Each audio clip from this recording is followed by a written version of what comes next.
President Biden is wrapping up his European trip with a meeting of U.S. and Nordic allies. As Natalie Brand reports, the threat from Russia, as well as the war in Ukraine, was front and center of discussions. President Biden, visiting NATO's newest member, Finland, talked about the military alliance's unwavering support for Ukraine in its defense against Russia. Our allies and partners around the world understand that this fight is not only a fight for the future of Ukraine, it's about sovereignty, security, and freedom itself. The president is meeting Thursday with Nordic leaders, including the Prime Minister of Sweden, which is also in the process of joining NATO. It just makes the world safer. It significantly increases the prospect that there is less likely to be war.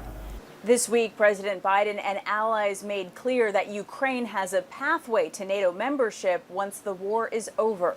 No one can join NATO while a war is going on, where a NATO nation is being attacked, because that guarantees that we're in a war, and we're in a third world war. In the meantime, the U.S. has promised a long-term security commitment. Ukraine's president emphasized the continued need.